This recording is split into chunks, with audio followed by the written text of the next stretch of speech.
Me da muchísimo gusto tenerlos aquí. Muchas gracias por acompañar esta sesión poderosa de hoy en Consultor Salud, donde tenemos un invitado especialísimo, ni más ni menos que el doctor Luis Gonzalo Morales, que es el vocero de la campaña Federico Presidente y que está acompañado en la vicepresidencia por Rodrigo Lara, un miembro también del sector salud colombiano.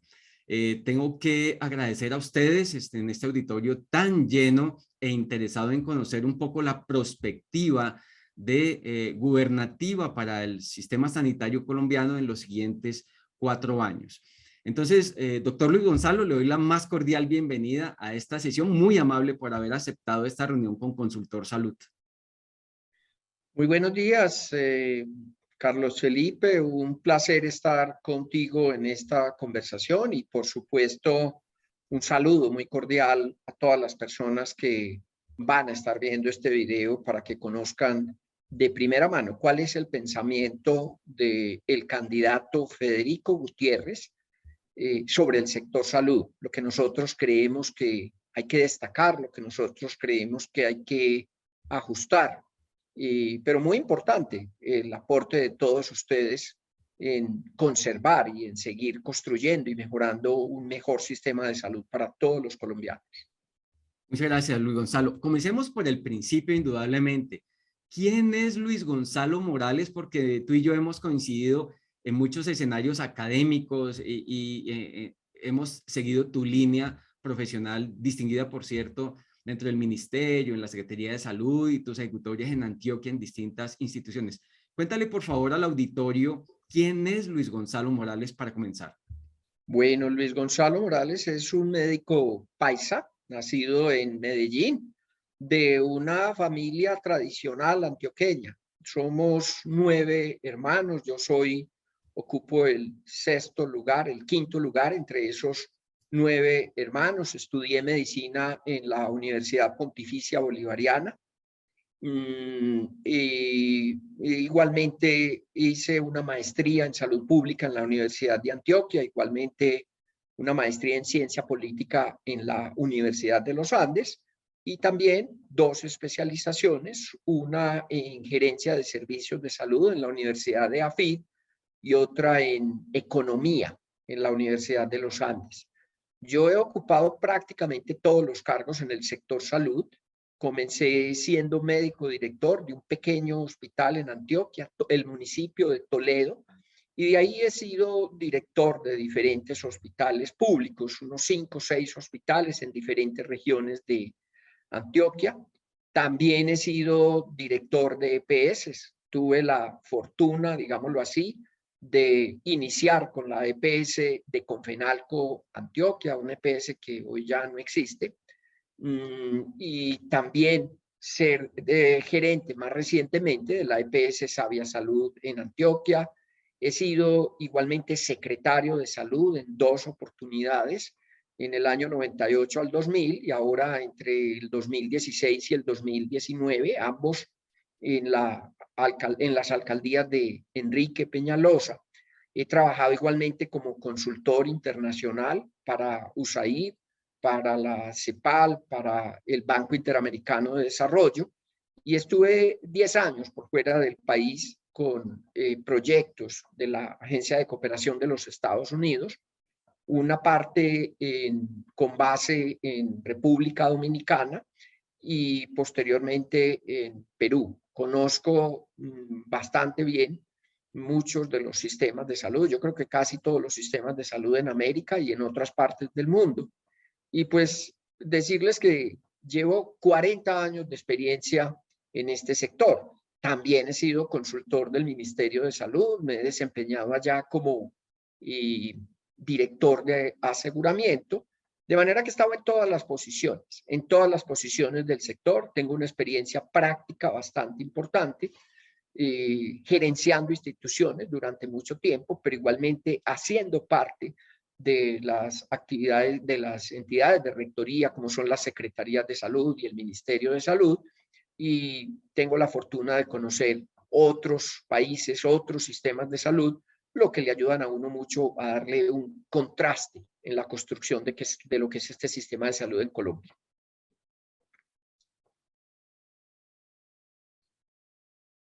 Muchas gracias por tu disertación inicial, que es impresionante en tus ejecutorias individuales y a través de tus cargos públicos. Empecemos entonces, Luis Gonzalo, relacionándote con el candidato a la presidencia, el doctor Federico Gutiérrez. ¿Cómo conoces al doctor Federico Gutiérrez y por qué te conviertes en el vocero de salud para la campaña? Bueno, pues como les decía, mi trayectoria ha sido bastante larga en el sector salud, 40 años, ya voy a ajustar. Decir que prácticamente todos esos 40 años han sido con el sector público. Yo con entidades privadas prácticamente no he trabajado, muy poco, muy poco. Trabajé en una oportunidad con una clínica privada, pero de resto ha sido todo trabajo con el sector público. Conocí a Federico Gutiérrez cuando él era alcalde de Medellín y lo conocí en las reuniones que se hacían de Asocapitales. Siendo yo secretario de Salud de Bogotá, pues lo conocí. Él es una persona igualmente conocida y cercana a Enrique Peñalosa, y ahí tuvimos entonces la oportunidad de intercambiar ideas, de conocer su pensamiento, de contarle lo que estábamos haciendo en ese momento en Bogotá, y de ahí surge pues básicamente esa relación directa con él y a través igualmente de Enrique Peñalosa, que es su amigo. Muy bien. Adentrémonos en el mundo que nos gusta, que es el sector salud, entonces, de aquí en adelante. Empecemos por lo más importante, los ciudadanos y los pacientes. Aquí, por supuesto, hablemos del acceso y de la búsqueda de los mejores desenlaces para ellos. En el tema de derechos y deberes y de la eliminación de barreras de acceso que están viendo en la campaña, ¿cuáles serían las primeras impresiones, doctor Luis Gonzalo? Mire, nosotros hemos planteado como ejes constructores de la campaña en salud de Federico Gutiérrez tres, y el primero es el paciente, el usuario, es volverlo a poner en el centro. Hay que reconocer los logros que ha tenido este sistema luego de la Ley 100, pero igualmente hay que reconocer que es un sistema que le ha dado mucho mayor énfasis a lo financiero, a lo económico, a la factura, a lo administrativo, a la glosa, al control de servicios, pero se ha olvidado de lo que es el resultado en salud, el verdadero resultado en salud, y de lo que es la satisfacción del usuario. Entonces es un sistema supremamente complejo que, entre otras cosas, tiene una cantidad de actores fragmentados, cada uno por su lado, que hacen que, digámoslo así, la experiencia del paciente en el sistema no sea la mejor, que comienza entonces por pedir la cita, pedir una cita, que muchas veces no es fácil. Se ha ido avanzando y la pandemia nos permitió avanzar mucho en el tema de la virtualidad, pero anteriormente esto era hacer fila desde las 2 o 3 de la mañana para pedir una cita, y luego de la cita pues viene todo el calvario que se inventó el sistema, de que el paciente entonces lo ve el médico general, hay que ordenarle unos exámenes, hay que remitirlo a un especialista, y de ahí empieza entonces todo el proceso de conseguir las autorizaciones siguientes. Hay que ir a la EPS, hay que volver a hacer filas, hay que volver a la entidad. En otras palabras, nosotros en ese proceso ponemos de mensajero al paciente. Ponemos, el hospital ordena una autorización y yo pongo de mensajero al paciente o a la familia para que vaya a la EPS, me traiga la orden de la consulta o del examen de laboratorio, de la cirugía, me la traiga ya firmada por la EPS, y ahí entonces sigue ese proceso. E igualmente, pues aparte de esos procesos, de las remisiones, de las contrarremisiones, de las autorizaciones, todo eso genera un costo administrativo enorme, de las facturas detalladas, de las auditorías de facturas. Hay que tener ejércitos de facturadores, ejércitos de auditores para revisar, y luego las glosas, etc. Y en segundo lugar, pues no nos hemos concentrado en el resultado.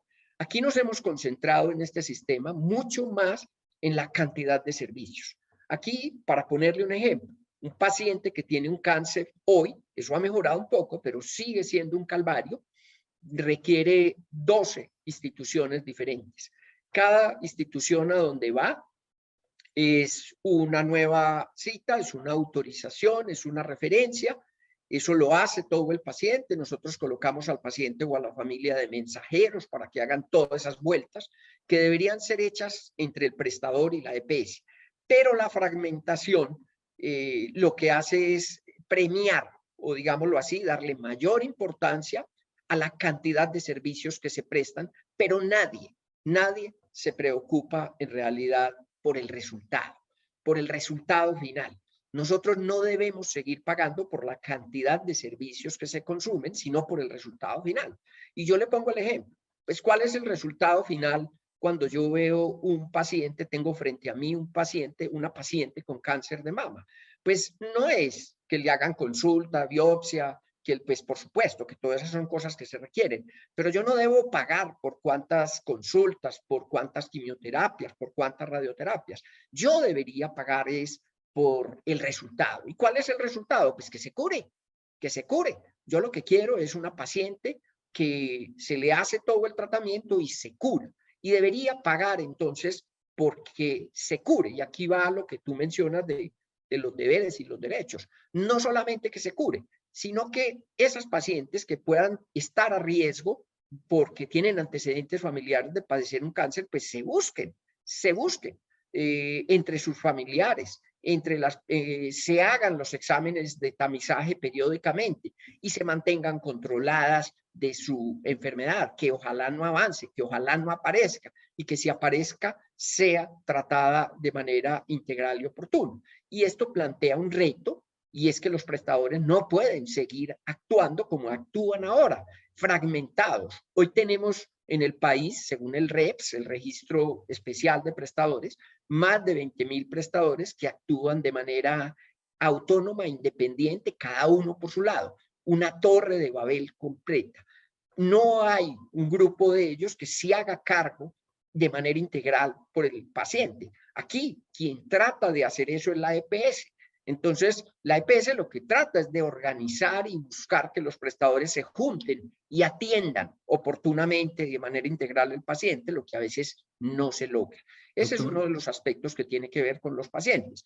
Y por supuesto que con los pacientes pues tienen unos derechos, el derecho a la salud, sin ninguna duda, pero también tienen unos deberes frente al cuidado de su salud, como lo dice claramente la ley estatutaria, donde hay que hacer un mayor énfasis y un mayor trabajo para que los pacientes asuman esas obligaciones que le corresponden en el cuidado de su salud, en la prevención de su salud, de lo cual podemos hablar un poquitico más adelante. Muy bien, debo entender, y me corrige por favor, de lo que acaba de mencionar, que se buscará eliminar las autorizaciones para que el paciente y su familia no sean mensajeros. Y dos, debo entender que se hará énfasis en el pago contra desempeño para los agentes. Mire, son dos cosas. Uno es eliminar las autorizaciones y dos, el desempeño. Y empiezo por lo segundo. No hay que confundir estímulos o incentivos al desempeño con pago por resultados. Son dos cosas diferentes. Sí. Estimular el desempeño, o sea, estimular a que hagan bien las cosas es una cosa. Y otra es pagar por el resultado. Pagar por el resultado es pagar por lo que usted quiere al final. Que al final uno puede decir qué es lo que quiere un sistema de salud como resultados. Y yo diría que son tres resultados básicamente. El primero es que los sanos sigan estando sanos, sigan siendo sanos. Entonces aquí tenemos unas actividades de promoción de la salud y de prevención de la enfermedad. Aquí tenemos un conjunto de actividades que son individuales y otras que se deben hacer de manera colectiva y que hacen parte de otros sectores, que es lo que conocemos como los determinantes sociales. Entonces, una cosa es estimular el desempeño mediante incentivos positivos o negativos, que también podemos hablar de eso, y otra cosa es pagar por el resultado. Yo creo que no hay que confundir porque son dos cosas. Lo segundo es que si se deben o no se deben eliminar las autorizaciones. Lo primero es que las autorizaciones, digámoslo así, las autorizaciones, las remisiones, etcétera, primero, las que haya que hacer no deberían hacerse de manera presencial. Pero nosotros consideramos que la inmensa mayoría de las autorizaciones y las remisiones no es que hayan que eliminarse, sino que se deben hacer ex ante, antes de que y se deben hacer todas globales. Y vuelvo con el ejemplo del paciente con cáncer, la paciente con cáncer de mama. En vez de yo darle autorizaciones, cada una de las 10 o 11 veces que requiere ir durante un prestador diferente, yo lo que hago es que digo, mire, esta es una paciente que está a riesgo de padecer un cáncer de mama, yo debo hacer un contrato por una ruta integral con un grupo, con esos 12 prestadores que deben actuar conjuntamente como si fueran uno solo y hacer una autorización ex ante, una autorización global, cuando el paciente sea diagnosticado con una masa sospechosa o cuando sea diagnosticado porque tiene un riesgo, porque tiene un antecedente familiar, ese paciente entra en esa ruta. Y en el momento en el que entra a la ruta, esa sería la única autorización, porque de ahí para adelante todo lo que requiera el paciente está preautorizado a través de la ruta. No es que se eliminen las autorizaciones, sino que se vuelven ex ante. El ejemplo más sencillo es el tema de los hoteles. Yo que vivía en República Dominicana, el tema de los hoteles todo incluido. Anteriormente tú pagabas ex post, pagabas a la salida y cada cosa que tú consumías tenías que autorizarla anteriormente. Te traían un valecito y firmabas.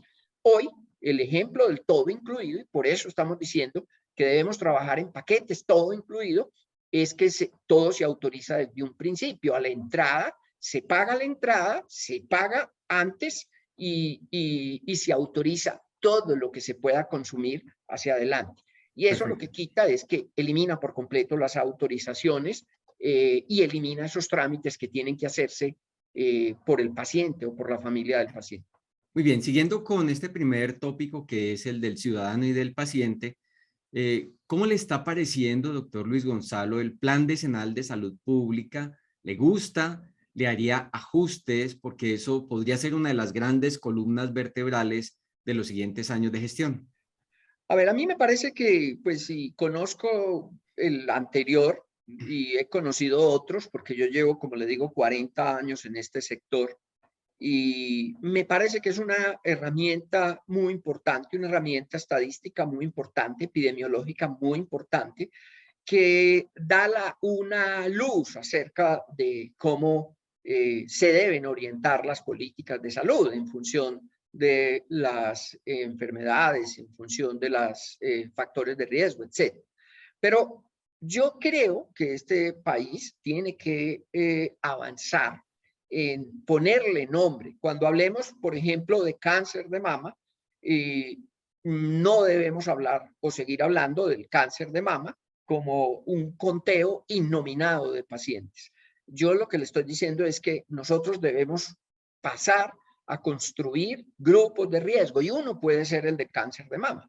Y esos grupos de riesgo deben tener nombre, apellido, cédula, dirección y antecedentes. Esos grupos de riesgo es lo que estamos proponiendo, lo que en los todo incluido, donde hay personas de carne y hueso, como le digo, totalmente identificadas, que sé dónde viven, que están georreferenciadas y que esas personas entonces reciben un manejo particular que está dentro de los parámetros de estas rutas integrales y que tienen un conjunto de prestadores que actúan en conjunto, no cada uno por aparte, no los 12 prestadores por aparte, sino que ya están integrados. Eso es lo que se conoce como las redes integradas. No solamente integradas, sino que son integrales, porque están ofreciendo el tratamiento total y completo para el cáncer de mama, que va desde las acciones de detección temprana, inclusive de prevención, cuando utilizamos los tamizajes de búsqueda activa, pero de tratamientos completos. Entonces, en ese sentido, nosotros estamos hablando de redes integradas, de paquetes integrales o rutas integrales, todo incluido, autorizadas ex ante, y en lo cual, pues, hay una manera diferente de ver las cosas. Recientemente, el Ministerio de Salud presentó un trabajo que hizo con el profesor Van de Ven de Holanda, donde se trataba de buscar nuevas formas de calcular y de distribuir la UPC, la unidad de pago por capitación. Y ahí se Sí. presentó el trabajo igualmente del doctor Álvaro Riascos, que es un matemático, un doctor en matemáticas, que yo lo conozco hace mucho tiempo porque trabajó conmigo en el Ministerio de Salud. Entonces aquí él dice que la población colombiana, con base en la información de que se dispone, de la información estadística de los RIPS y de las facturas que entregan mensualmente las EPS al ministerio, se pueden construir grupos de riesgo. Grupos de riesgo. Y los grupos de riesgo es muy diferente, por ejemplo, a lo que plantean las políticas de salud, que dice, no, debemos hacer una política de salud es en función de los ciclos de vida. Eso es importante, de alguna manera, pero también esta es una manera diferente de ver las cosas. Y es que uno, como sector salud y como sociedad, uno debe buscar proteger a los más vulnerables. ¿A los más vulnerables de qué? Pues a los más vulnerables de enfermar, de sufrir una discapacidad o de morir prematuramente. Y en ese sentido, ¿quiénes son los más vulnerables? Pues los más vulnerables en este momento son las personas con las enfermedades crónicas y degenerativas, lo que son las enfermedades no infecciosas, que son hoy la mayoría de las patologías que afectan al mundo, a todo el mundo en su conjunto. Es el tema que nos genera un reto, que están asociados al envejecimiento, pero que igualmente están asociados a conductas como el sedentarismo, como la mala alimentación, como la mala calidad del aire, y por lo tanto es una manera diferente de ver las cosas y abordar el problema concreto, ahí sí diciéndole en lo que tradicionalmente se ha manejado por la epidemiología y tradicionalmente como se han construido los planes decenales que tienen unas lógicas, digamos, un poquitico diferentes. No es que Sí. sean contrarios, lo uno pues da un panorama, pero la forma como se deben manejar las cosas debe ser por riesgo. Este es un Bien, sistema de aseguramiento y en un sistema de aseguramiento uno maneja el riesgo. Y eso hay que entenderlo muy claro. Maneja el riesgo, muy no, bien. no las circunstancias de las cuales específicamente se agrupan las personas. Bien, tocaste tangencialmente ahí mientras respondíamos este tema del plan decenal, las poblaciones priorizadas. Que quería ahondar de manera muy breve ya para cerrar este segundo tema. Eh, en el gobierno de Federico Gutiérrez se harían priorizaciones sobre algún tipo de poblaciones, por ejemplo, consumidores de sustancias psicoactivas, vejez, mujer, salud mental, o se trabajaría como sistema y todos los colombianos, independientemente de las vulnerabilidades y de los riesgos, deberíamos sentirnos adecuadamente protegidos por el sistema. O sea, ¿cuál de las dos tendencias ves tú en la propuesta? No, mire, son las dos. En realidad el sistema tiene que proteger a toda la población porque el derecho a la salud es un derecho del ciudadano, es un derecho de todos por igual. Lo que pasa es que a la hora de actuar, a la hora de definir las prioridades, de definir la asignación de los recursos escasos, pues uno empieza siempre por donde hay mayor riesgo, donde hay mayor riesgo de enfermar y morir. Y tú lo has dicho, hay poblaciones que hay que priorizar. Entonces uno arranca y dice, ¿quiénes son esas poblaciones? Pues hay poblaciones que tienen mayor riesgo por su condición y digamos los adultos mayores. La condición de adultos mayores pues está asociada a problemas crónicos y degenerativos, como es normal, como parte del envejecimiento, pero igualmente también tenemos poblaciones que hay que priorizar y que tienen vulnerabilidad por otras circunstancias, como son, por ejemplo, las mujeres en edad fértil, las mujeres en edad fértil y los niños menores de 5 años. Son poblaciones que también, por su condición de mujer en edad fértil y por su condición de niño menor de 5 años, es donde hay mayor vulnerabilidad. Y si a esa vulnerabilidad de estas poblaciones le sumamos otros factores, como por ejemplo, mujer en edad fértil, pero que sea adolescente o menor de 19 años, pues eso le agrega mucho mayor riesgo a esa persona. Y si le agregamos de que es una persona que no tiene estudios, es peor el riesgo que padece, y no solamente el riesgo que padece esa persona, sino el hijo. O sea, es una condición casi que uno dice, mujer en edad fértil, menor de 19 años o adolescente, que no tenga nivel educativo o nivel educativo muy bajo, que sea de estratos 1 o 2, que sea desplazada, que sea cabeza de familia, eso es casi con seguridad una condición que dice a esa mujer le va a ir mal en el embarazo y a ese hijo le va a ir mal. Va a nacer con bajo peso y va a tener mucha mayor probabilidad de enfermar y de morir prematuramente, por supuesto. Entonces, esa es una condición de vulnerabilidad y esas son poblaciones en las cuales nosotros debemos hacer un enfoque integral a través de rutas integrales. Vuelvo y le repito, las rutas integrales no solamente están construidas con variables de edad, sexo o de diagnóstico, sino que están construidas con variables que están de determinantes sociales en los cuales nosotros debemos poner mucho mayor énfasis.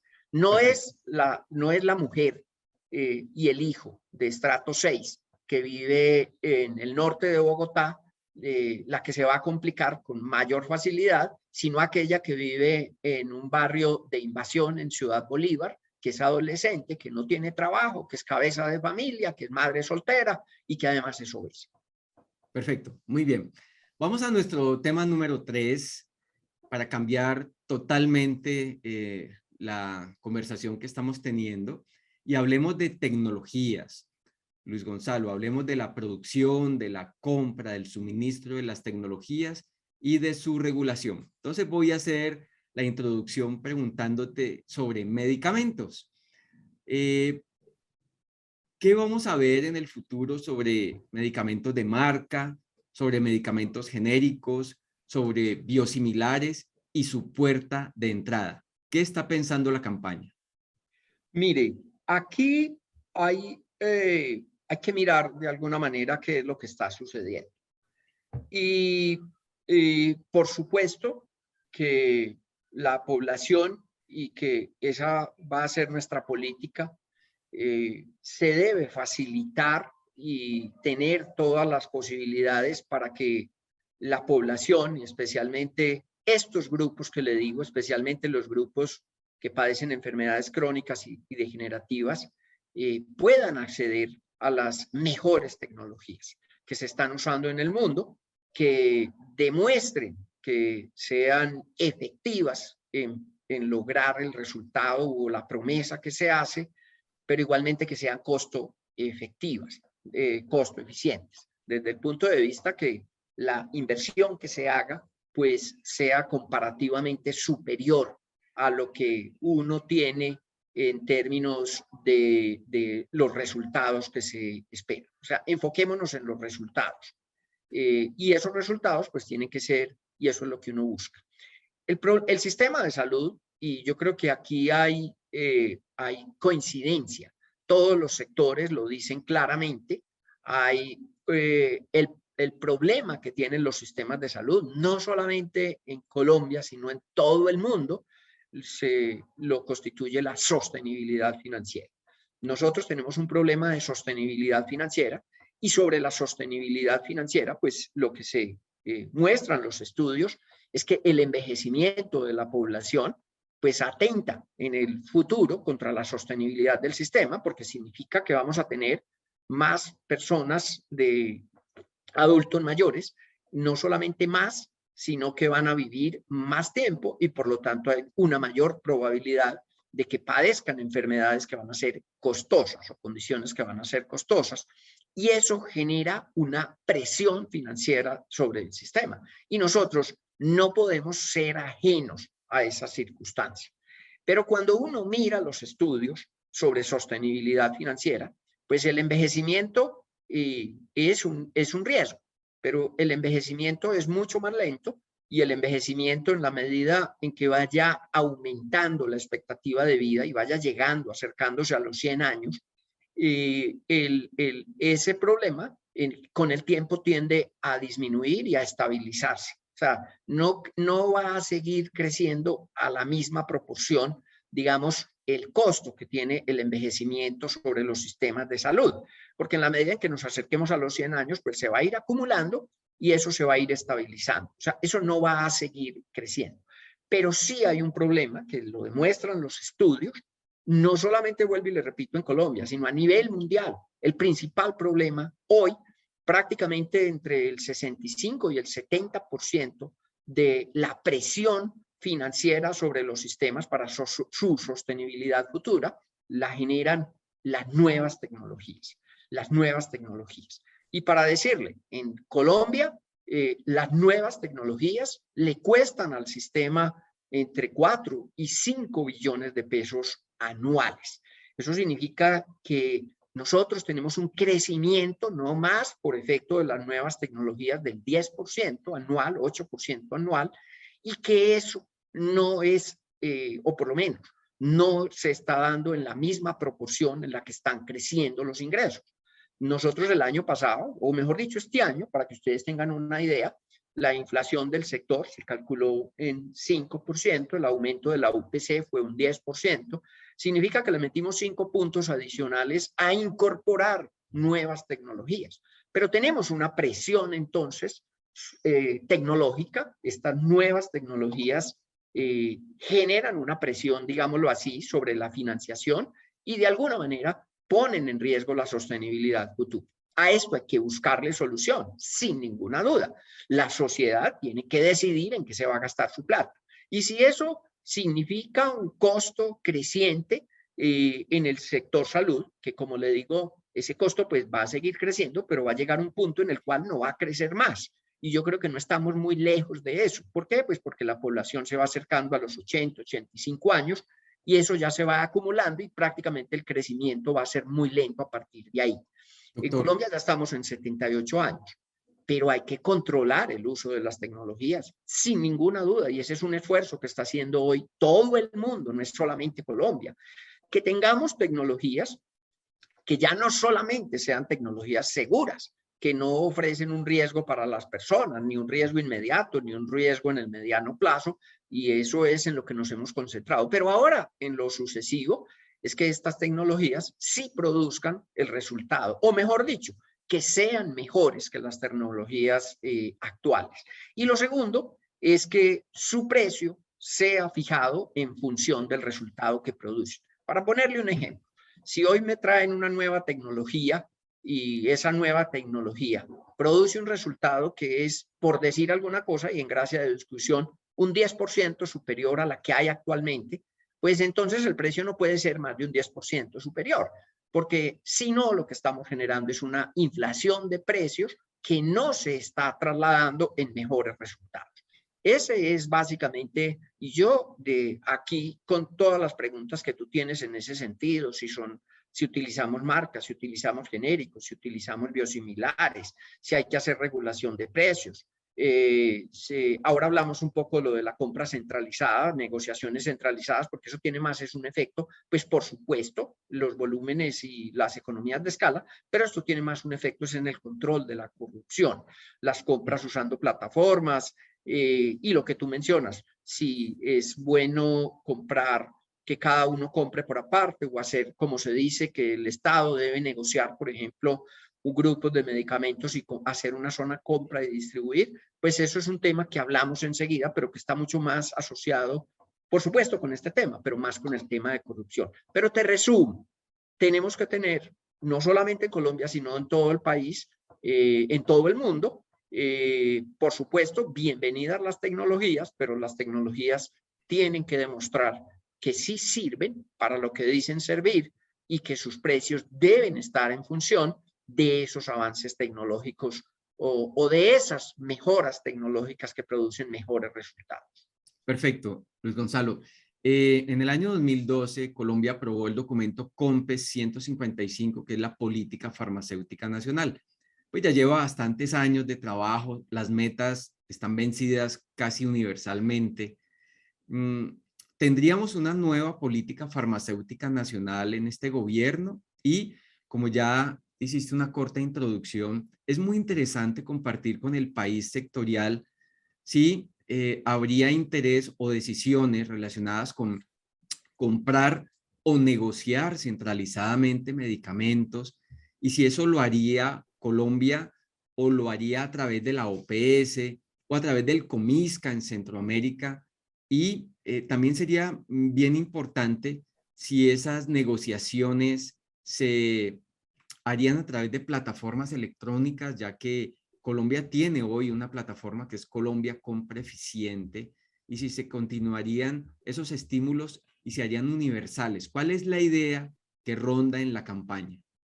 Mire, lo primero con el tema de las tecnologías, que no solo son medicamentos, pero el 80% son medicamentos. También tenemos dispositivos médicos que deben entrar en esa regulación y les repito, tienen que demostrar, pues por supuesto, su seguridad, eso está por descontado, pero tienen que demostrar su eficacia y su eficacia con relación a las alternativas existentes y por supuesto con relación al precio. Y en eso tenemos que hablar entonces de hacerle una reingeniería al sector que se encarga de eso, que es básicamente el INVIMA y el IES, que podemos hablar un poquitico más adelante. Las compras o las negociaciones conjuntas, pues sí, son una alternativa que en la medida en que tú generes economías de escala, pues las economías de escala, pues se logran mayores precios. Pero las economías de escala, sin lo anterior, pues no van a producir un efecto mayor, es un efecto de una sola vez. Nosotros estamos hablando de las negociaciones y compras conjuntas y hemos puesto en la propuesta y decimos algo similar a Colombia Compra Eficiente en salud. Colombia Compra Eficiente, primero, en salud no tiene sino 8 ítems, muy poquitos. En salud pueden ser más de 15, 20 mil ítems, solamente tiene 8. Y Colombia Compra Eficiente es una plataforma más bien de información para que uno se informe de quién vende y en qué condiciones vende, para que los compradores puedan acudir a esa plataforma. Hay una plataforma más avanzada, que es el SECOP 2, que el SECOP 2 es una plataforma donde ya se puede hacer, es una plataforma transaccional, una plataforma a través de la cual pues tú puedes entrar, colocar tus necesidades y recibir ofertas y comprar a través de esta plataforma transaccional. Lo que nosotros estamos hablando es un poquitico más complejo, es un mecanismo de agregación de demanda que es básicamente para toda la compra de medicamentos, insumos, suministros, inclusive servicios, especialmente en las entidades públicas, que es donde mayor problemas hay y donde es la fuente de corrupción. Hoy la principal fuente de corrupción en el sector salud es son las compras públicas, porque las hacen los 1000 y pico de hospitales, cada uno por aparte.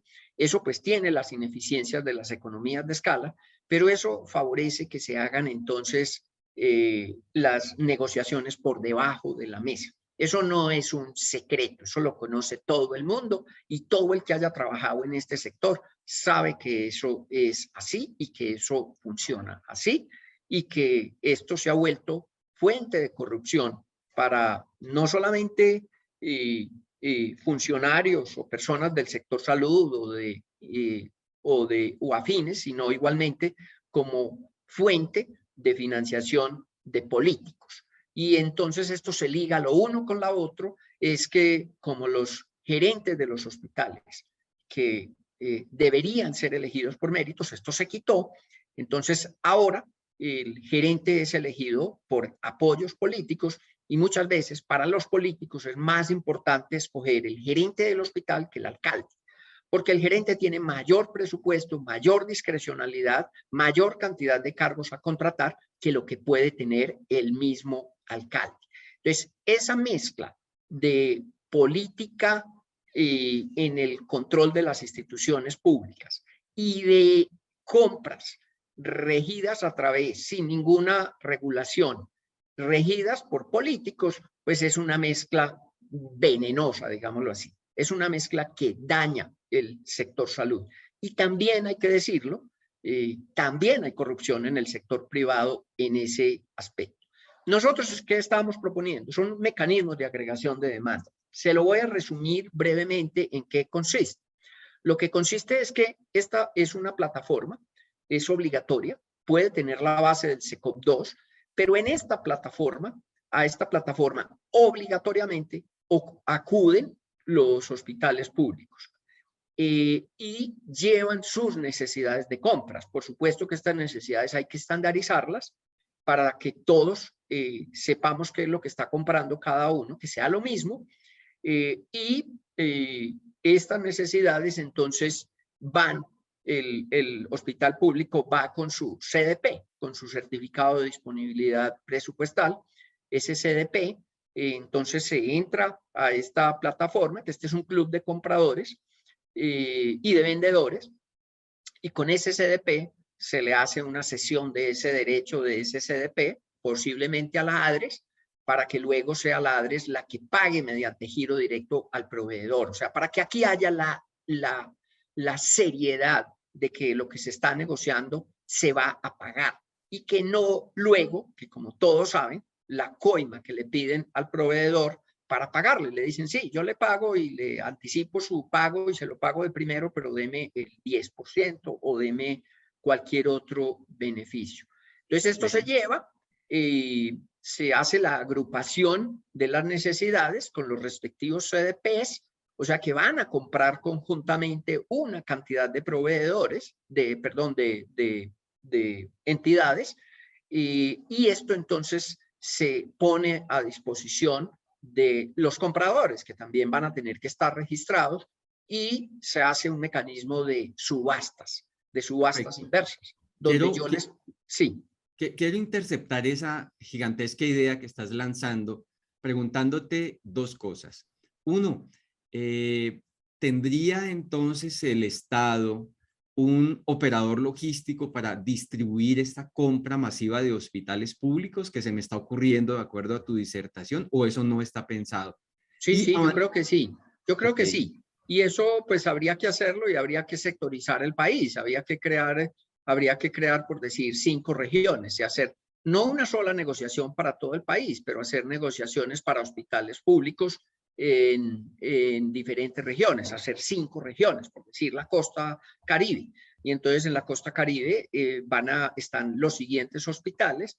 Ahí se estandarizan todas las necesidades de compras, cuántas aspirinas, cuántos antibióticos, todo lo que van a comprar, en qué condiciones, e igualmente se negocian las condiciones de entrega, los plazos de entrega, la frecuencia de entrega, los lugares de entrega, todo eso se negocia, pero se hace a través de esta plataforma y mediante un mecanismo de subastas inversas, donde está garantizado el pago a través, ya uno lo que dice, con esa cesión de derechos que yo hago del CDP, ese giro directo que se le va a hacer a esa entidad, ese descuento, se descuenta el pago de los insumos y ese pago de los insumos entonces se hace por un solo pagador, en este caso podría ser la ADRES. Pero muy seguramente, y eso en lo que hemos venido analizando, hay que crear digamos, una plataforma pública específica para el sector salud, dada la complejidad y sobre todo dado el volumen de compras. Mire, esto no es ningún invento, ni me lo voy a inventar yo. Esto ya existe en otras partes del mundo. En Chile hay un mecanismo interesante. En Perú hay otro, en Brasil. Yo conozco el de Perú, conozco el de Chile. El NHS inglés tiene también un mecanismo de compras que lo operó durante un tiempo con DHL. DHL operaba ese mecanismo, así como yo le estoy diciendo. Ellos se encargaban de hacer esas subastas en todo el mundo. Ellos conseguían medicamentos en la India o en donde fuera, donde fuese necesario. Y pues lo segundo es que eso fue lo que nosotros hicimos en Bogotá. Nosotros con la reforma en el 2016 creamos una agencia que se llama EAGAT, que es una agencia logística que se encarga precisamente de eso, donde los hospitales firman un contrato de mandato con esa agencia y esa agencia se encarga de hacer estos procesos en su nombre y representación. Se agrega la demanda y luego los oferentes entran a ofrecer mediante mecanismos de subastas inversas. Y le digo Perfecto. que hay que dividirlo el país porque es probable que no encuentre un proveedor que tenga la capacidad para ofrecerle a todo el país, pero sí tiene la capacidad para ofrecerme a la costa atlántica, por decir alguna cosa, Muy y que en bien. la costa Caribe, en la costa Pacífica sea otro. Muy bien, para cerrar este capítulo de tecnologías, no me puedo ir sin preguntarle cómo los medicamentos para atender los pacientes con enfermedades huérfanas se quedaron en ese segmento de presupuestos máximos y el gobierno ha dicho que son no asegurables y eso pues es como un criterio internacional. Entonces, ¿esos medicamentos seguirán estando financiados con presupuestos máximos o se pasarán a un administrador en lugar de ser las EPS el que las gestione? ¿Tendrán un administrador y un fondeo propio? ¿Cuál es la idea breve, doctor Luis Gonzalo, sobre ese manejo de esas tecnologías? Mire, yo no creo que hay que seguir creando más sistemas apartes. Antes, por el contrario, y más adelante usted me va a preguntar sobre los regímenes excluidos, no hay que seguir creando porque entonces esto se va a volver imposible de manejar. Pero aquí, en este caso, las enfermedades huérfanas, se debe hacer unas rutas integrales para las enfermedades huérfanas y se deben constituir empresas, prestadores que asociados puedan hacer un manejo integral de este tipo de patologías que no tienen que ser una en cada ciudad diferente, que puede ser una o dos o tres a nivel nacional que se encarguen de eso que usted está diciendo, de realizar entonces esas compras conjuntas y esas negociaciones conjuntas, pero igualmente que se haga a través del INVIMA y de el IES la evaluación que estamos hablando de la seguridad, de la eficacia y del costo, eficiencia de esos medicamentos. Pero esto no puede seguir. Es que yo creo que aquí los pacientes con enfermedades huérfanas se les va mal, porque es que eso sí que los ponen a voltear para arriba y para abajo. El médico general es uno, el especialista es otro, los medicamentos en otra parte, los laboratorios en otra parte. Y el problema que nosotros tenemos es que cada prestador, cuando recibe el paciente, vuelve y le repite todo. Y dice, no, es que aquí nuestro estándar de calidad es X o Y, y entonces nosotros volvemos y hacemos la radiografía, volvemos y hacemos los laboratorios. Eso no solamente genera reprocesos, incomodidad para el paciente, sino que aumenta los costos. Por eso, aquí estamos hablando de que hay que hacer una reforma profunda. Usted más adelante lo menciona, a la prestación de servicios. La prestación de servicios no puede seguir siendo como está hoy, que es sobre la base de hospitales autónomos e independientes, cada uno por su lado. Necesitamos de verdad organizaciones que se encarguen de atender integralmente el paciente, lo que se conoce hoy como redes integradas e integrales de servicios. Doctor Luis Gonzalo, metámonos de lleno entonces en ese cuarto tema que usted acaba de introducir, que básicamente es el papel de los prestadores, prestadores públicos, prestadores privados, los mixtos, sus modelos asociativos y potenciales límites que tengan esas asociaciones que están avanzando en el país. Entonces, usted ya ha hablado bastante de las redes. A mí me gusta que usted ya lo haya expresado. Quiero simplemente precisar si existirán para esas redes nuevas reglas para su organización y para su operación local, regional o nacional. Y de una vez, ahí íntimamente ligado a eso, hablemos de la integración vertical. ¿A usted le gusta el límite del 30%? ¿Se va a eliminar el límite del 30% o se va a eliminar la integración vertical? Vamos a hablar de prestadores en este tema de aquí en adelante. Sí, mire, yo creo que una de las reformas profundas que hay que hacérsele a la Ley 100, por supuesto que hay que trabajar con las EPS en los aspectos que ya hemos mencionado, pero yo creo que la reforma más profunda de este sistema hoy es a la prestación de servicios de salud y a los prestadores. Vuelvo y le digo, el modelo de 20.000 prestadores, cada uno autónomo e independiente por su lado, totalmente fragmentado en la prestación del servicio, tiene una cantidad de inconvenientes. El principal inconveniente es que asimismo se fragmenta la atención del paciente, porque eso exige entonces una autorización, una referencia, una contrarreferencia. Esos son trámites administrativos que terminan entonces incomodando al paciente y retardando la oportunidad y muchas veces la continuidad en el tratamiento. Lo segundo es que eso genera o multiplica los costos de administración. Todos los costos de administración, tener 20.000 contratos, y eso multiplíquelo por la cantidad de EPS y por la cantidad de regiones. Eso es algo enorme, las facturaciones. Entonces hay que pasar a redes integradas de servicios. Mire, yo creo que el mundo nos ha ido dando nos ha ido mostrando que eso tiene que cambiar. Cuando usted va a Estados Unidos y usted mira John Hopkins, el hospital de John Hopkins, es un hospital de reconocimiento mundial y de ese nombre le puedo mencionar muchos otros, pero que cuando usted va a ver, son una agrupación de 140, 150 instituciones de diferentes niveles de complejidad, que ya lo que hacen es el todo incluido al paciente. Ya no es que el uno hace una partecita, el otro hace otra, sino que ellos se organizan, se integran y ofrecen ya no una cantidad de servicios, sino un resultado final, que ya le he explicado cuáles son los resultados.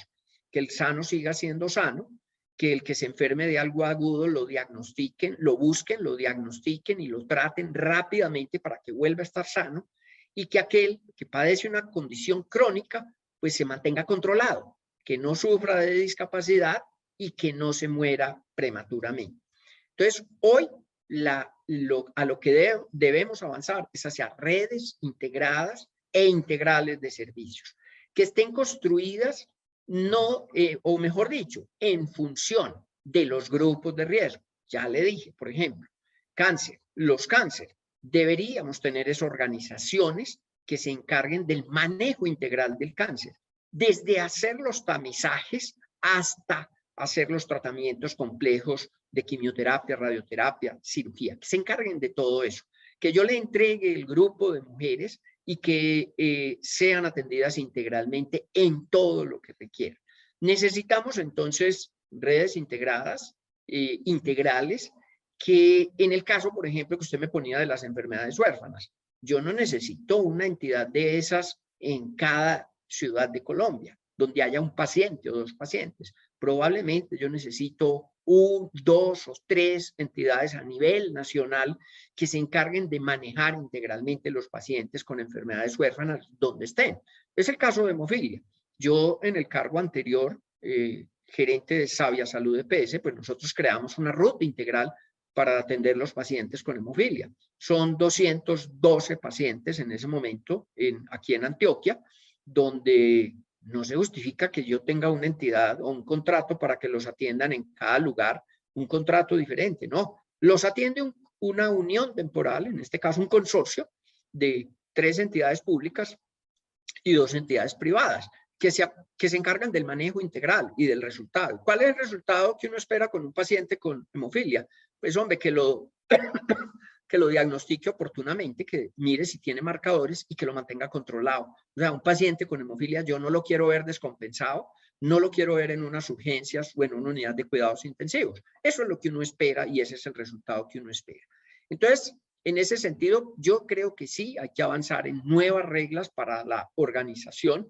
No debemos, yo creo que el modelo de hospitales, de las grandes moles de hospitales tipo supermercado, de 800, 900 camas, yo creo que eso está mandado a recoger hace mucho rato. Debemos tener prestadores integrados en los diferentes niveles. El mejor ejemplo es el que nosotros hicimos en Bogotá, recuerde. Nosotros teníamos 22 hospitales de diferentes niveles de complejidad y lo que nosotros hicimos fue crear 4 subredes. Eso genera ahorros en los gastos administrativos, enormes ahorros. Una entidad pequeña mientras más pequeña sea, más se aumentan los gastos de administración, porque eso tiene un costo fijo que es imposible eliminar el gerente, el director administrativo, el director médico. Entonces, eso en la medida que las instituciones sean más pequeñas, es más costoso. Igualmente, estas entidades agrupadas, como lo hicimos en Bogotá, en las 4 subredes y la gran red, les da una enorme solidez financiera, les da una integración, porque ya tienen todos los servicios de primero, de segundo, de alta complejidad, les da una capacidad de negociación y de manejo y de volúmenes de compras mayores que hacen que las entidades entonces sean más viables. Entonces aquí hay un proceso en el cual los hospitales tienen que cambiar ese modelo de grandes instituciones, moles tipo supermercado, donde uno pretende encontrar de todo, eso es imposible, pero que ese es un modelo que hay que ir cambiando. Usted me Perfecto, Luis. pregunta ¿Y sobre la grupos. integración vertical le Es que, suena o no le suena? no, mire, es que la integración vertical tiene hoy 2 reglas. Tiene una regla para el régimen privado que dice que las EPS no pueden contratar con sus propios prestadores más del 30%. Pero tiene otra regla que se nos olvida, y es que le dice en el régimen subsidiado, es que el 60% del régimen subsidiado de los recursos se tienen que contratar con la red pública. Esa es otra regla que limita la integración, porque no le permite a una EPS privada contratar menos del 60% con la red pública. O sea, no, máximo podría contratar el 40% con la red privada, digámoslo así. Es una forma igualmente severa. Mire, ambas cifras, el 30% y el 60%, le voy a decir algo, sí, y yo le pregunto, usted que conoce el sector, ¿eso de dónde salió? Eso lo sacaron de debajo de la manga. Eso fue más una discusión política que no tiene un sustento técnico. ¿Por qué 30? ¿Por qué no 40? ¿Por qué no 50? Yo le digo una cosa, hay municipios de Colombia, 750 municipios, donde la contratación con la red pública debe ser el 100%. ¿Por qué? Pues porque es el único prestador que hay. Entonces, uno diría, ahí prohíbo la integración vertical 100% en esos 750 municipios de Colombia. En cambio, hay otros lugares donde los prestadores son mayoritariamente privados, no necesariamente prestadores de propiedad de las EPS, pero donde esos límites deberían ser diferentes. Eso de esas cifras, si me muestran cuál es el sustento técnico de esa cifra, que no lo existe, que no es igual para todo el país, que debería ser diferente, pues eso hay que revisar. Hay lugares igualmente donde el único que hay es el público y donde se necesita una inversión. Si hay una EPS que va a hacer la inversión y va a construir el centro de atención ambulatorio o el centro diagnóstico, ¿por qué no permitir eso? Otra cosa muy diferente es que uno diga que una EPS va a invertir en un prestador en Bogotá, en Medellín, en Cali, donde digamos hay saturación en la prestación de servicio en algunos ramos. Eso no tiene sentido. Eso no tiene sentido. Esas son cosas que hay que entrar a revisar. Perfecto. Siguiendo con los prestadores, que hay mucho que hablar en esta conversación, Luis Gonzalo. Está ocurriendo un fenómeno que en Consultor Salud nos suena interesantísimo, y es que hay compañías multinacionales, inversionistas, europeos, americanos, también latinoamericanos, fondos de inversión que están comprando nuestra institucionalidad, están comprando clínicas allá en su región, en Antioquia. Muchas han sido adquiridas en Bogotá, en Cali, en Barranquilla. Puedo mencionarle algunas que usted conoce más que yo, seguramente: Auna, el Grupo Patria, Tribeca, Synlab, United Healthcare, etcétera. ¿Qué mirada tiene usted como vocero de la campaña contra estas inversiones? ¿Le gusta? ¿Habrá algún mecanismo protector para que no se sigan comprando? ¿O al contrario, le parece supremamente interesante la inversión y ese ADN extranjero que podría enriquecer nuestra operación. ¿Qué piensas sobre el particular? Pues es lo mismo que ocurre con otros sectores. Lo que pasa es que eso nos produce algo de nostalgia, ¿sí? Y entonces, hombre, que Bavaria, que la empresa de los colombianos, entonces se la vendieron a a un grupo empresarial enorme que creo que tiene un origen en Sudáfrica, o Avianca. Ah, no, que es que Avianca es de los colombianos. Y ahora pues lo estamos viendo con las empresas del grupo empresarial antioqueño. Pues ¿quién las está comprando? Las está comprando un fondo de inversión de Arabia Saudita. Y, hombre, y si eso va a ser para que crezcan las empresas, para que tengan un mayor desarrollo con una mayor visión, menos local y más nacional y mundial. Si eso va a permitir que esas inversiones ayuden a mejorar la disponibilidad de servicios y el acceso a servicios, especialmente en las ciudades intermedias y pequeñas donde nunca se ha hecho esto, yo creo que eso es bienvenido.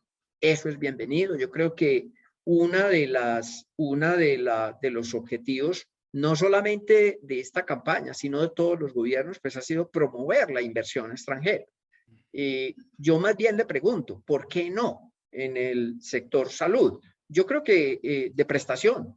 Yo le digo algo y es que, y ya se lo dije con la respuesta anterior, si nosotros seguimos pensando de que el modelo de Colombia es el modelo de hospitales independientes, autónomos, cada uno por su lado, que es el modelo del siglo XX, inclusive del siglo XIX, si no superamos ese modelo, pues entonces van a venir estos grupos, porque estos grupos lo que forman es integración de diferentes prestadores. O sea, ellos no están comprando una clínica individual, ellos lo que están haciendo es creando verdaderas redes integradas. Por lo menos lo conozco aquí en Medellín y eso de alguna manera yo creo que debe sacudir a nuestros hospitales y a nuestras entidades nacionales y decir, oiga, mire, revisen cómo están las cosas, pero yo creo, y ha sido política nacional, no solamente de esta campaña, sino de todos los gobiernos, de promover la inversión extranjera en este proceso. Perfecto. Ya que hablamos ahí de los privados, me devuelvo un poquito a lo público, porque yo hablo con los líderes gremiales y con hospitales públicos con frecuencia. Me llaman Carlos Felipe, ¿qué va a pasar con los hospitales públicos? Y yo le quiero transmitir esta pregunta sobre ellos. ¿Se van a agrupar los hospitales públicos para que hagan mejor gestión? Usted ya particularmente dio algo de la respuesta con las redes, pero ¿se tercerizarán los hospitales públicos para que sean operados por privados o por universidades o por IPS de reconocido nombre y resultados en el país? Y esos hospitales públicos se financiarán con subsidio a la oferta para que puedan seguir prestando sus servicios con tranquilidad, sin preocuparse de la venta y sí del cuidado. Mire, es que si no se agrupan van a desaparecer. Los costos administrativos que tienen estas entidades son enormes. Yo le pongo el ejemplo de Bogotá, tenía 22 hospitales, tenía 12 hospitales de primer nivel, donde en promedio los gastos administrativos podrían estar entre el 30 y el 40%, y eso sí no tienen ninguna presentación, que usted de cada 100 pesos que le den para atender en salud a la población, se gaste 40 en atender la administración, en administrar el negocio. Se van a tener que juntar, este es un tema complejo, es un tema de inicialmente juntarse en redes, de lograr economías de escala en la compra de insumos y suministros, de entrar en estas rutas integrales y en estos consorcios de prestadores para que puedan ofrecer atención integral, dejar de actuar de manera fragmentada, pero este es un tema que va a ser más complejo. Es un tema, pues, porque esto lo descentralizaron, esto lo volvieron, yo diría más que lo descentralizaron, es que lo fragmentaron en 1.200 pedazos, en 1.100 y pico, que son los municipios, y esa fragmentación genera ineficiencia, debilita enormemente la capacidad de estas instituciones. Es que, mire, ningún alcalde salvo 10, ni 10, 5 alcaldes de este país, y le cuento Bogotá, Medellín, Cali, Barranquilla, de pronto no más están en capacidad de hacer inversiones en salud, de por lo menos modernizar la tecnología, de por lo menos hacerle mantenimiento a las edificaciones. Eso es prácticamente imposible por el costo que esto tiene, y si no se juntan, no van a poder, no solamente no van a poder crecer, no van a poder hacerle mantenimiento y reposición de equipos, estar con las tecnologías de punta, sino que van a desaparecer. Yo creo que Perfecto. van a desaparecer. Me Ahora, quedó... sí. Sí, termina, por favor, termina. Usted me está preguntando que si debe ¿Subsidio a la financiarse. oferta, sí o no? Sí, yo claro que sí. Yo Ok. creo que es que hay servicios que uno dice son servicios, lo que uno denomina servicios mínimos esenciales. Eso es como los bomberos. Entonces, eso es como si yo tuviera una estación de bomberos y esa estación de bomberos se financie con cada incendio, que le paguen por cada incendio. Hombre, eso no tiene sentido. Que yo tenga unas urgencias abiertas 24 horas y un mecanismo de transporte de pacientes, pues hombre, yo los tengo por la eventualidad, pero eso no tiene ninguna lógica que se financie por la vía de la facturación. Entonces, si yo hago bien las cosas y no tengo ninguna urgencia, entonces no tengo cómo financiar las urgencias. Casi que hay que decir, hay que promover las urgencias médicas para poder financiar los servicios esenciales de urgencias. Eso no tiene sentido. Eso se tiene que financiar a través de subsidios de oferta. Eso no puede quedar dependiendo de la lógica del mercado de la compra-venta. Eso es absolutamente claro. Perfecto. Esta pregunta para cerrarla de prestadores es un sencillo sí o no, doctor Luis Gonzalo. Meritocracia para elegir gerentes de hospitales públicos. Por supuesto que sí, yo creo que no hay la menor duda. El sector salud no puede seguir siendo parte de la repartija burocrática que hacen los políticos. El sector salud tiene que estar ajeno a eso. Mire, Perfecto. el mejor ejemplo lo dio FECODE. FECODE no permitió que se descentralizara como pretendieron la educación en cada municipio, porque eso iba a quedar dependiendo de los políticos y eso así no funciona. Perfecto, muy bien.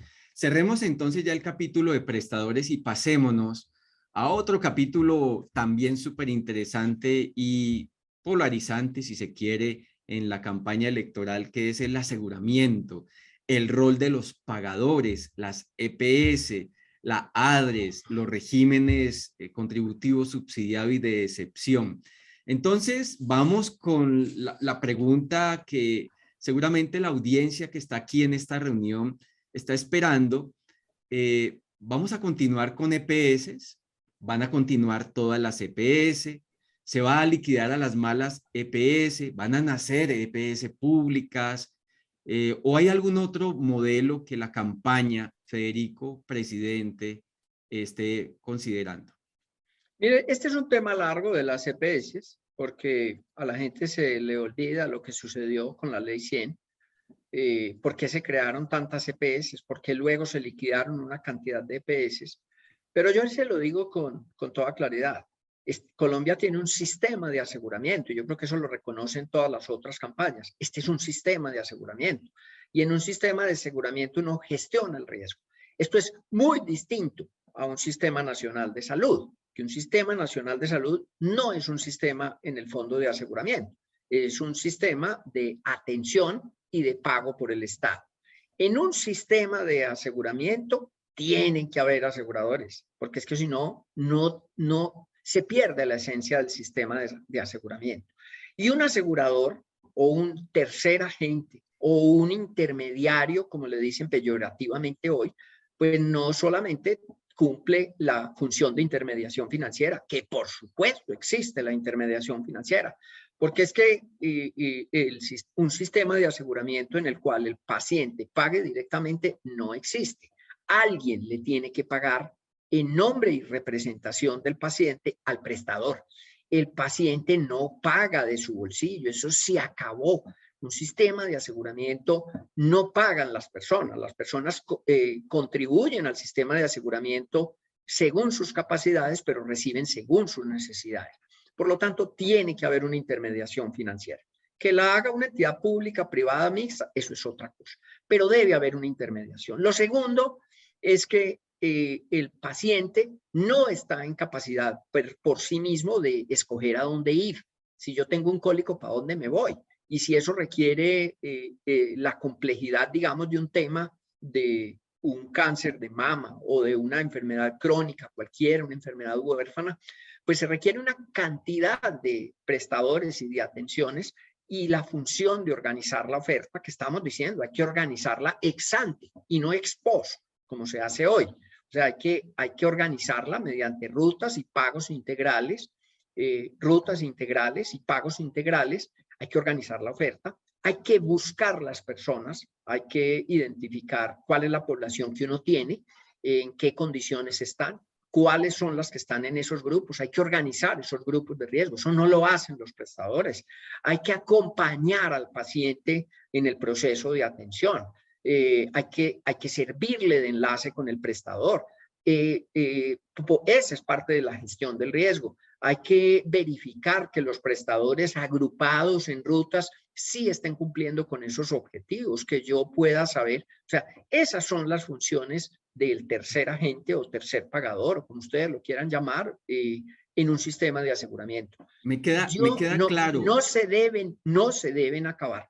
Que la discusión es que si deben ser todos públicos o todos privados, o la mitad públicos y la mitad privados, que si debe ser uno, que si debe ser uno por departamento. Esa es otra discusión operativa. Pero aquí yo creo que hay una gran diferencia con la otra campaña, la de Gustavo Petro, porque ellos dicen que no debe haber aseguramiento. Ellos lo que están es proponiendo un sistema nacional de salud, que es una cosa muy diferente a un sistema de aseguramiento. Doctor Luis Gonzalo, ¿se van a liquidar más EPS, sí o no? Así, breve, ¿sí o no? Breve, yo creo que no. ¿Y no por qué? Porque es que no podemos seguir haciendo lo que se ha venido haciendo hasta ahora. Sí, claro, mano dura con las EPS que lo están haciendo mal. Pero ¿y quién paga las deudas que le quedan debiendo a los prestadores? A sabiendas de que no hay un peso para pagar.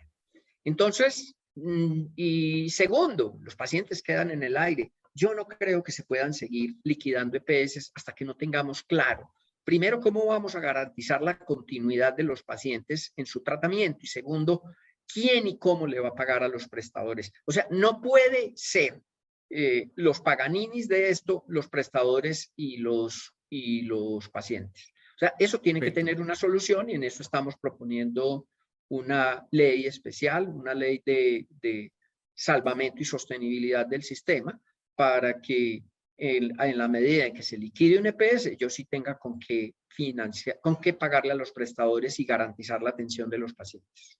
Perfecto. ¿Se unificarán los regímenes contributivo y subsidiado, sí o no? Es que eso, pues, eso no tiene sentido que siga existiendo esa diferencia. El derecho a la salud es uno solo. Aquí lo único diferente es quién paga. En el subsidiado, la UPC la paga el Estado, en la otra la pagan los trabajadores y los empleadores. Eso no tiene sentido, esa diferenciación que existió. Perfecto. Los regímenes de excepción, doctor Luis Gonzalo, que se crearon por allá históricamente con la Ley 100, en los momentos políticos de la Ley 100 de los años 90, ¿siguen teniendo vigencia? ¿Le parece natural que sigan existiendo los regímenes especiales y de excepción? ¿O hay alguna postura de la campaña sobre en la mayoría de ellos no tiene sentido que existan, porque esos son privilegios que son odiosos, porque son privilegios que se quieren mantener para grupos privilegiados. Y eso es odioso, eso es odioso. Aquí deberían manejar a toda la población por igual. De pronto hay sistemas especiales, como el de las fuerzas militares, por sus condiciones, que uno diría justifica que en cierta medida tengan un régimen especial de atención en el campo de batalla, etcétera, todo lo que la medicina de guerra, etcétera. Pero los otros, a mí me parece que no tiene sentido, pero igualmente el costo, o mejor dicho, el beneficio de acabar esos regímenes es hoy muy poco, y en cambio el costo va a ser muy alto. Eso no vale la pena dar esas peleas, por lo menos por ahora. Yo creo que la mejor experiencia es el fondo del magisterio, el fondo de prestaciones del magisterio. Yo creo que ellos mismos son los que están pidiendo, ellos mismos pidieron que los excluyeran y ellos mismos están ahora pidiendo que se acabe. Muchos maestros están diciendo métanos al sistema general con algunas condiciones, pero ellos mismos se dieron cuenta que eso no les funciona. Perfecto. Sobre la institucionalidad que rodea el aseguramiento, tenemos, por ejemplo, a la ADRES, tenemos al INVIMA y tenemos al IETS, por mencionar tres de ellas. ¿Qué está pensando la campaña? ¿Va a haber transformación de estas instituciones? ¿Va a haber fortalecimiento? ¿Se piensa eliminar alguna de estos agentes claves? Mire, yo no creo que ninguno. La ADRES es un gran logro de este sistema, es un banco que debe o lo hace ya en la mayor proporción el tema de recaudo de los recursos del sector. Aquí debería tener un rol mucho más activo, de tener una mayor capacidad de vigilancia y control, por ejemplo, sobre el recaudo de las rentas cedidas, de las liquidaciones que se hacen sobre impuestos al tabaco, a los licores, etc. La ADRES me parece que antes, por el contrario, hay que fortalecerla como el gran banco de la salud. El IETS y el INVIMA, pues ya le dije, en el tema de tecnología, lo que nosotros pensamos, hay que garantizar la seguridad, hay que garantizar la eficacia y hay que garantizar la eficiencia en relación al precio de las nuevas tecnologías en función de sus resultados y de sus resultados con los comparadores que existen, o nacionales o internacionales. Yo más bien diría que al IETS y al INVIMA hay que hacerle una reingeniería, pero para que trabajen juntos. Perfecto. ¿Cómo le parece la cuenta de alto costo? Mire, la cuenta de alto costo en este trabajo que hizo el ministerio con el doctor Van de Ven de Holanda, él claramente lo dice, él utiliza 2 o 3 diapositivas y claramente lo dice, y es que la cuenta de alto costo mezcla 2 cosas que tienen una lógica de funcionamiento muy diferente. Una cosa es los incentivos para la calidad y para el buen tratamiento, y otra cosa es la compensación ex post del riesgo. Son 2 cosas que claramente lo dice el doctor Van de Ven, no deben ir juntas. Eso debe hacerse por aparte. Por supuesto que hay que generar estímulos a lo que usted me decía ahora, los estímulos al desempeño, al buen desempeño en el manejo de las rutas, que la ruta es un pagar por resultado, para que no lo mezclen ambas cosas, que resultado y desempeño son 2 cosas, pero que eso se debe hacer, pero no manejar conjuntamente con el tema de la compensación ex post. Mire, la compensación ex post, y el mismo Van de Ven lo dice, si se hacen grupos de riesgo, esa compensación ex post no tiene sentido, porque yo hago es una distribución ex ante de los grupos de riesgo y no ex post. Que este es un tema que pues no es el momento de explicarlo, pero que es un tema técnico. Perfecto. La compensación ex ante y la compensación ex post. Perfecto. Bien, entiendo lo que está por detrás y lo hablaremos en el futuro. Cambiemos de tema. Nos quedan 3 momentos. Espero que sean breves, pero muy importantes también, porque no quiero abusar de su tiempo, que ha sido muy generoso y súper interesante para el país. Hablemos del talento humano.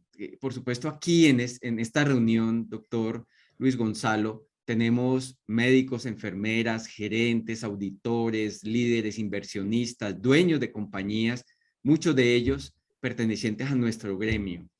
Entonces, ¿qué habrá con relación a la defensa laboral del talento humano? 1, ¿habrá recertificación de talento humano? 2, ¿y cómo será la nueva educación continuada? O sea, 3 temas ahí sencillos: recertificación, formalización laboral y educación continuada. ¿Qué nos puede decir la campaña de Federico Gutiérrez, usted como vocero?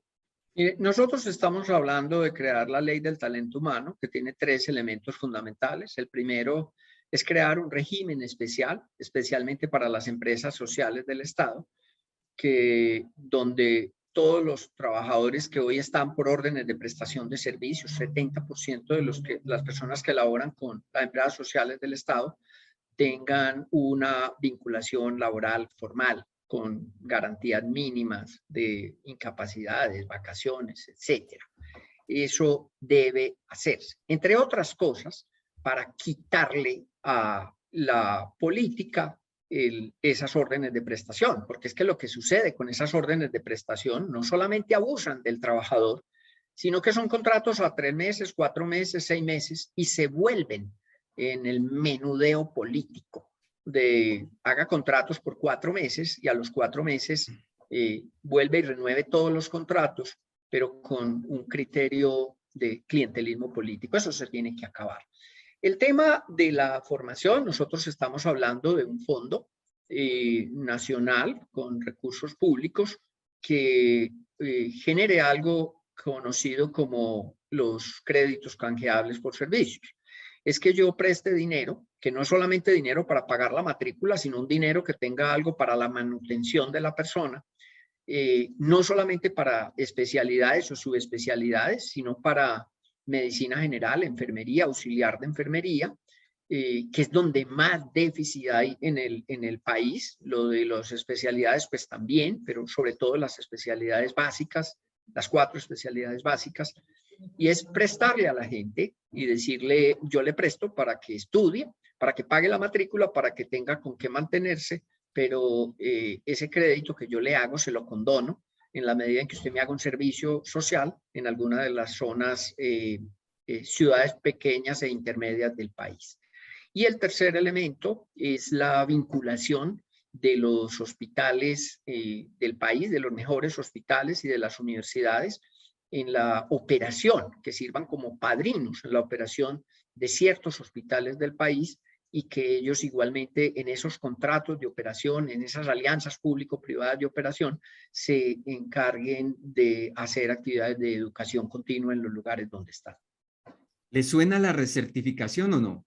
Yo creo que sí, yo creo que sí, yo creo que, imagínense, si obligan, hay cosas de mucha responsabilidad y yo creo que el sector salud ha aprendido y ha utilizado muchas cosas de la industria aeronáutica. Es mucho más riesgoso. No sé si usted ha visto un artículo que hay que dice que es 100 veces más riesgoso morir o resultar lesionado entrando a un hospital que subiéndose a un avión. No sé si ha visto eso. Sí, sí lo he visto. Y parte de las cosas, y de ahí hemos sacado, por ejemplo, las listas de chequeo de cirugía en el sector salud para evitar los errores.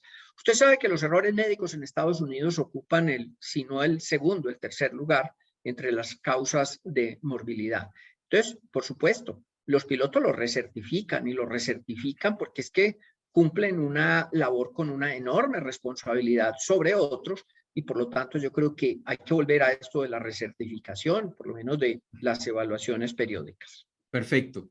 Dejé en Consultor Salud casi para el final el tema financiero para no dar la impresión de que queremos seguir sobre la bancarización sectorial que me ha inquietado como consultor de este país por tantos años. La plata es muy importante, pero es simplemente un instrumento para perseguir el cuidado y el bienestar de los colombianos. Eso es lo que siempre hemos dicho. Entonces, pero hay que hablar de plata, porque sin el dinero, pues no podemos operar. Entonces, dediquémosle un par de minutos, doctor Luis Gonzalo, a ese tema. ¿Habrá un manual tarifario, piso o techo? ¿Sí o no? No nos extendamos ahí porque entendemos todo lo que puede haber. O sea, ¿le gusta la idea de un manual tarifario o definitivamente el libre mercado debe ponerle precio a las tecnologías, a los servicios? No, mire, los hospitales actúan, y ya le dije, en 750 municipios de este país no hay sino un solo prestador. Entonces, hablar de mercado donde hay uno solo, pues no tiene sentido. Por supuesto que tenemos que tener manuales tarifarios. no necesariamente con pisos y techos, pero sí con rangos, de acuerdo a las circunstancias. Yo creo que estamos en mora de hacer un gran estudio de costo nacional y actualizar lo que se conoce como las tarifas del IS o las tarifas SOA. Sin ninguna duda, yo creo que eso hay que hacerlo. Perfecto. Existe también la duda entre los consultores y los agentes públicos y privados si la plata alcanza. Algunos dicen que si la eficiencia mejorara, la plata podría alcanzar, pero la presión tecnológica y el envejecimiento que usted mencionaba, es lógico que va a hacer necesaria el acopio de nuevas fuentes, de fuentes frescas de financiamiento. ¿Qué fuentes está viendo su campaña, usted como vocero, para enrolarlas al servicio del sistema de salud? Y ahí dentro de ellas, por supuesto, uno podría considerar impuestos saludables, aumentar las cotizaciones de empleados y trabajadores, aumentar los copagos, incluso la legalización de la marihuana para quitarnos la violencia de encima y traer dinero legal al sistema. ¿Hay nuevas fuentes? ¿Cuáles está considerando? ¿Se necesitan o solo con eficiencia lo logramos? Voy a tratar de responderle brevemente, pues porque usted puso varias cosas que tienen una enorme complejidad. Subir las cotizaciones me parece que no, porque lo que hace uno al subir las cotizaciones a empleadores y trabajadores, eso es un impuesto al trabajo formal, eso desincentiva el trabajo formal. O sea, eso no. Impuestos saludables sí, pero impuestos saludables por definición es que hay cosas que afectan la salud de las personas y que por lo tanto deben ayudar a contribuir en lo que es la atención de esas personas. Pero estos impuestos saludables tienen un efecto doble y esto es muy importante, y es que por un lado que agreguen recursos al sector salud, pero por otro lado que el impuesto desestimule el consumo o la actividad que pueda afectar la salud. Y eso es muy importante porque eso establece unos pisos, digamos, tarifarios. Por supuesto, ¿qué afecta hoy la salud? ¿Qué es lo que más afecta hoy la salud? Pues estamos hablando a las comidas no saludables. La alimentación no saludable es una de las causas, es tal vez la principal causa de enfermar y morir de las enfermedades crónicas y degenerativas. Y ahí estamos hablando de bebidas azucaradas, ahí estamos hablando de comidas ultraprocesadas que tienen grasas saturadas, que tienen otro tipo de sustancias, pero igualmente una de las causas hoy es la contaminación ambiental. La mala calidad del aire, especialmente en las ciudades, está asociada a enfermedades crónicas y agudas del sistema respiratorio, pero también a enfermedades cardiovasculares. Es productor de cáncer, el diésel, por ejemplo. Entonces también los combustibles deberían tener una sobretasa saludable, e igualmente los vehículos a combustión interna también deben tener una tasa saludable que se destine a la atención de estas circunstancias. Usted me habla aquí de otras cosas, esas son pues básicamente cuotas, copagos y cuotas moderadoras. Me parece que en los estratos bajos de la población, estratos 1, 2 y 3, eso no tiene sentido. Eso se convierte en una barrera de acceso. La gente dice, pero es que son 20.000 pesos, pero es que hay gente que no tiene ni para el pasaje. Y usted le dice que pague 20.000 pesos, que para nosotros puede ser nada, pero para una persona de estrato 1 o 2 es casi que pagar el copago y luego no almorzar o no llevar comida a la casa. De manera que en los estratos bajos eso para mí no tiene ningún sentido. No se recoge ni un peso, de hecho eso es muy poquito lo que se recoge y es más costoso la administración que lo que se recoge. Ahí sí no se justifica eso. En cuanto usted me mencionó el tema de la marihuana, yo creo que esa es una discusión mucho más larga, mucho más profunda. Me parece que antes de hablar de legalizar, yo creo que hay que hablar es cómo vamos a hacer el control, cómo vamos a evitar que nuestros niños hoy, y no le hablo de la marihuana, y hablo del alcohol, que es otra sustancia psicoactiva, y el tabaco, pero sobre todo el alcohol. El uso del alcohol ha ido bajando, el inicio en la edad, y hoy está en los 12 años. ¿Por qué no planteamos más bien cómo montamos programas desde el sector educativo, como lo ha hecho Finlandia, donde ha sido muy exitoso en reducir el consumo de alcohol como puerta de entrada a otras sustancias psicoactivas que usted está mencionando, como por ejemplo la marihuana. Pero ese es un Perfecto. tema largo que tiene una Coincido, discusión compleja. coincido totalmente con usted. Es un tema de país, de nación, que hay que tenerlo un poco más en la agenda prospectiva. Vamos cerrando. Muchas gracias, doctor Luis Gonzalo. Y metámonos un par de minutos solo con el ecosistema digital. ¿Cómo le parece todo lo que tenemos ahora? ¿Le gusta la interoperabilidad? ¿Piensa que MIPRES 3.0, la versión nueva de MIPRES, deba lanzarse para que todos prescribamos, los médicos, usted y yo y todos los médicos de este país prescribamos a través de la herramienta? ¿Cómo ve la CIE 11 lanzada por la OMS iniciando este año 2011? La factura electrónica, la ley de plazos justos, la plataforma de contratos. En general, ¿cómo se siente frente a este imponente cambio tecnológico en el país sanitario? Yo creo que se ha avanzado, pero creo que falta todavía muchas cosas para hacer. Mire, el eje del sistema debe ser la historia clínica. ¿Por qué la historia clínica? Porque es que es en la historia clínica donde se registra cualquier transacción que se haga en el sector salud, porque es el médico y otros profesionales quienes a través de la historia clínica hacen que se mueva el sistema, ordenan una consulta, ordenan una cirugía, un examen, cualquier cosa, una terapia, etcétera. Entonces, es la historia clínica el eje central. Primero, pues porque es ahí donde se mueve la plata, es ahí donde se puede hacer el registro de la plata que se mueve, pero igualmente la historia clínica pues tiene las condiciones del paciente, ayuda a que esta pues, sea una herramienta para agilizar los tratamientos, para no repetir exámenes o procedimientos que ya se hicieron. Y por lo tanto, nuestro eje es la historia clínica interoperable. Interoperable. Esto no es solamente hablar de una plataforma de interoperabilidad, hay muchas otras cosas detrás que se las voy a mencionar rápidamente. Pues necesitamos una plataforma de interoperabilidad. Eso significa que eso no significa que es que tengamos que tener un solo software o una sola historia clínica con un solo software.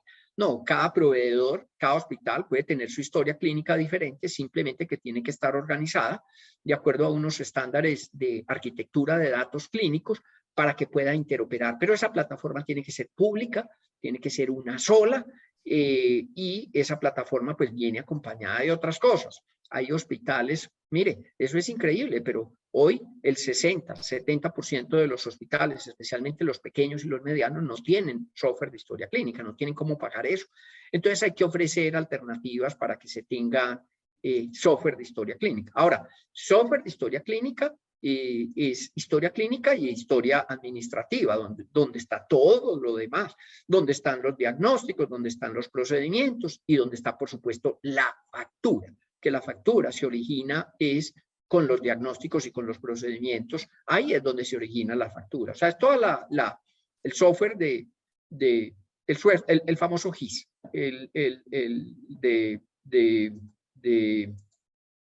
de instituciones de salud integral. No es solamente historia clínica, es la parte administrativa, financiera y contable que va a estar ahí y por supuesto la parte de datos de epidemiología. Yo no conozco muy bien lo del MIPRES 3.0, pero a mí me parece que crear sistemas aparte, porque es que la historia clínica hoy tiene un módulo para formular. Entonces no creo que crear sistemas, eso es fragmentar el sistema de información. No creo que eso debería ser. Si eso se incorpora dentro de los módulos de historia clínica, pues perfecto, pero no creo que se debe hacer, porque después el problema va a ser que el MIPRES solo tiene la fórmula, pero bueno, ¿y dónde está el diagnóstico? Bueno, ¿dónde está el seguimiento del paciente? Que es básicamente a través de lo cual uno ordena la medicación o le hace seguimiento al paciente y a la medicación. Me parece que eso no es un buen elemento.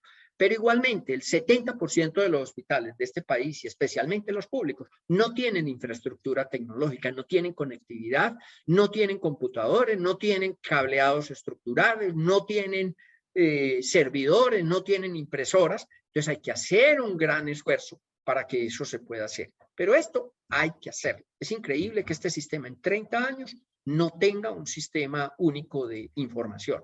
No un solo software, sino un sistema unificado de información o un sistema integrado e interoperable, como lo quieran llamar.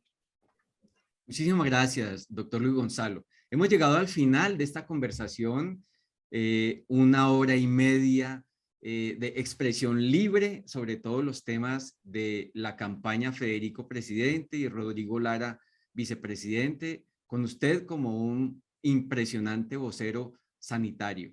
Quiero agradecerle a la audiencia y antes de despedirlo, por supuesto, darle a usted, doctor Luis Gonzalo Morales, la posibilidad que invite al sector salud, a más de 1 millón de colombianos que todos los días nos levantamos y le ponemos el pecho a la brisa para cuidar los 50 millones de colombianos y evitar que se enfermen, y si se enferman, recuperarlos y que disfruten de bienestar. Por favor, haga uso de su espacio e invítenos a hacer uso de la democracia en las próximas semanas y elegir el próximo presidente colombiano. Sí, por supuesto, y yo creo que el sector salud pues es un sector especial porque es un sector que tiene una formación mucho mejor, mucho más completa que otros sectores donde podríamos estar, digamos, haciendo estos procesos de pedagogía, es informarle a la gente. Mire, yo los invito a que voten por el programa de salud de Federico Gutiérrez, porque es un programa realista. Es un programa que construye sobre lo construido. Es un programa que no está hablando de acabar con el sistema para volver a empezar de cero. Eso sería un desastre para los prestadores y sería un desastre para los pacientes.